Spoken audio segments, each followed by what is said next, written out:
30 mesures nouvelles sur les 33 que comporte l'annexe fiscale 2021 ont été passées au peigne fin, des mesures qui, à la différence des derniers exercices, réduisent de façon considérable les exonérations fiscales au profit des entreprises et qui visent plutôt à augmenter les recettes fiscales de l'État. À l'analyse, l'on notera, comparé à l'année dernière, une hausse des mesures qui ont pour objectif d'augmenter les recettes fiscales de l'État. Cette hausse provient plus d'une hausse de la taxation des contribuables que de l'élargissement de l'assiette des contributeurs. Inévitablement, la question de la pression fiscale ressurgira. L'administration fiscale entend par le renforcement de ces mesures relever le taux de pression fiscale qui demeure selon elle encore faible au regard du potentiel économique et des ambitions de performance de la Côte d'Ivoire. Les opérateurs économiques, eux, craignent un accroissement de la pression fiscale, surtout dans un contexte marqué par la pandémie du coronavirus. Compte tenu du contexte qu'on a vécu l'année dernière, je parle du contexte économique qui a été marqué notamment par la crise sanitaire Covid, les entreprises espéraient avoir davantage de mesures de soutien en matière fiscale. Ça n'a pas été possible.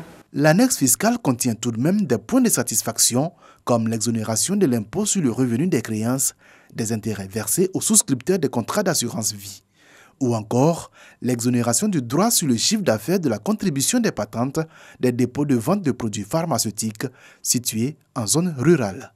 Le patronat reste mobilisé dans son plaidoyer pour la mise en œuvre effective de la réforme adoptée depuis quelques années, qui devait privilégier pour nous l'élargissement de l'assiette fiscale pour éviter une pression fiscale inconsidérée sur un nombre limité d'entreprises du secteur formel. L'annexe fiscale, rappelons-le, est un document dans lequel sont consignées l'ensemble des réformes fiscales pour une année. Il résume les nouvelles taxes et nouveaux impôts pour le nouvel exercice. L'annexe fiscale 2021 entrera en vigueur le 8 janvier.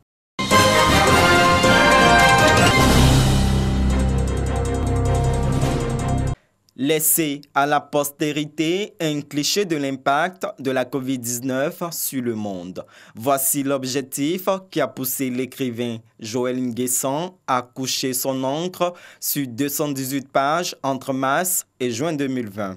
Coronavirus ou le crépuscule de nos orgueils vient de paraître chez Gad Éditions dans la collection Des voix de mémoire. 7 chapitres soutenus par des chiffres et des illustrations. Le livre est préfacé par l'ancien Premier ministre Charles Konambani, à qui l'auteur emprunte l'expression « le petit soldat invisible du monde » parlant de la Covid. Une pandémie qui déconstruit nos certitudes et invite à faire preuve d'humilité. Qu'on arrête de dire qu'on est les plus forts militairement, les plus forts en termes de santé, qu'on arrête de dire qu'on est les plus forts en termes de religion, qu'on est les plus forts en ceci. Non, non, non.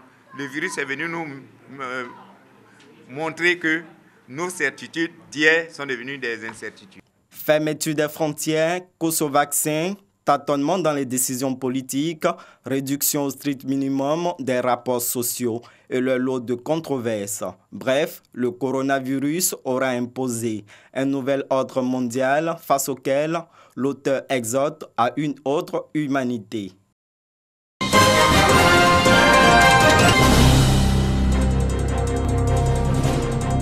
La communauté catholique du village de Kwamekro dans le département de Tahabo a maintenant son espace de célébration des messes, de rencontres spirituelles et d'adoration.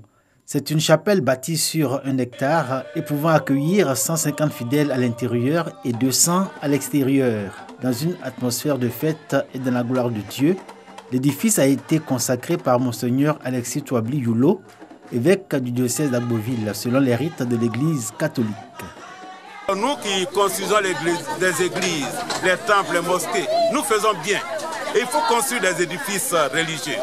Mais il faut savoir que s'il est vrai que Dieu habite nos bâtiments sacrés, il est surtout vrai que la première demeure de Dieu, c'est l'homme. Alors nous sommes tous invités à une vie nouvelle, une vie fraternelle, où chacun reconnaisse dans l'autre la présence de Dieu. L'érection d'une chapelle à Kwamekro marque le renouveau au sein de la communauté catholique de ce village. Par le passé, il fallait aux fidèles chrétiens de cette localité parcourir plus de 5 km pour assister aux messes de dimanche ou des jours de fête. Dans un effort collectif, les fidèles ont pu mobiliser les ressources nécessaires à la construction de l'église de leur village, avec une importante contribution du ministre Maurice Kwaku Bandaman, fils du village. Désormais sur place, les catholiques de Kwamekro peuvent prier leur Dieu en communion, aller à Jésus par l'intercession de la Vierge Marie et surtout promouvoir la foi catholique. Dieu est avec nous et on saura encore plus être en communion, la fraternité va exister, l'amour va vraiment persister au niveau de la communauté. La communauté catholique de Kwamekro compte près de 500 fidèles vivant en parfaite harmonie avec les autres communautés religieuses. Avec la nouvelle chapelle, commence pour les responsables ecclésiaux locaux une nouvelle mission pastorale.